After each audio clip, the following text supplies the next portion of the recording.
But like, we have this company, and I posted on LinkedIn about their revenue growth, and they got 4.5 million in ARR from one LinkedIn post.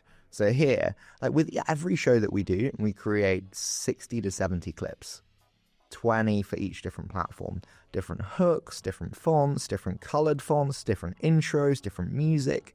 People don't think enough about packaging the same content differently. Distribution has now become a moat in a way. It's everything. It's when you onboard or start working with a founder, you have them as a portfolio company. How do you help them with their content strategy? Like, what are the biggest pieces of advice that you give them? Monday is AI, and then Thursday is news and analysis. And the person who does the news and analysis show with me is like a 55-year-old OG VC. He's super smart, this guy, Rory, fantastic. And I'm like, Rory, why did you do it?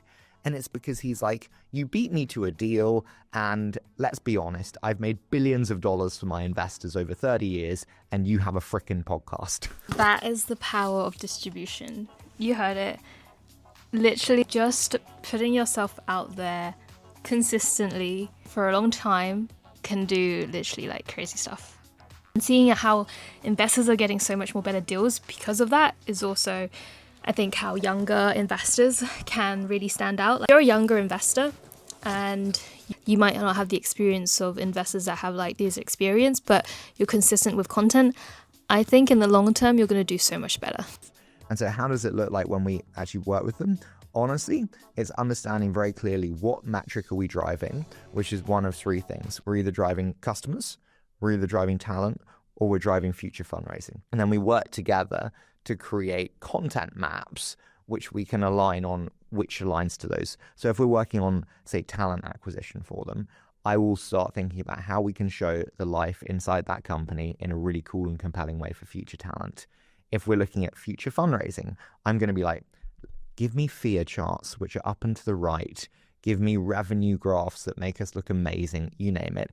And then I'm going to post about you being one of the fastest growing companies. And so we very much tailor it to what you're looking for in that way. Like, if you think about like choosing a VC, honestly, most VCs are kind of the same. If one of them's like, hey, I'll bring you like a mega distribution channel and 4.5 million in revenue, you're like, shit, I'll take you. Like, that's really helpful. And so I find distribution is driving so much of founders' choice on which VC they work with. Harry Stebbings is a great example of what a venture fund can do when they have the distribution. I did a talk with 40 investors last year, and I was talking about how I think every VC should be a media company. And I had a mixed response rate, to be honest. Some people agreed. Some people were like, I don't think it's necessary. I don't think it's worth it. Well, I think that just proved different. We've helped 50 people last year build their personal brands, and we haven't really started that long building our content studio future-proof. I've been a venture builder the last few years prior to jumping into the content world, which is why I'm super passionate about just the idea of bringing content into tech startups, into investment, and mixing it all together. But yeah, and I really liked what Harry Stebbings was saying here. Been talking to different CEOs, and they're like, I just don't know about this. Like, not me. Like, cringe. Like, I don't know. Other people can just do it so much better. But like, it took 3 years for Layla Tomosi to do it. Dan Marshall, he started it, and then the first video was crap, and it took him 4 months to get back on track. You're not alone in this. I have started and fell off so many times. If you haven't started yet, 2026 is still just the beginning.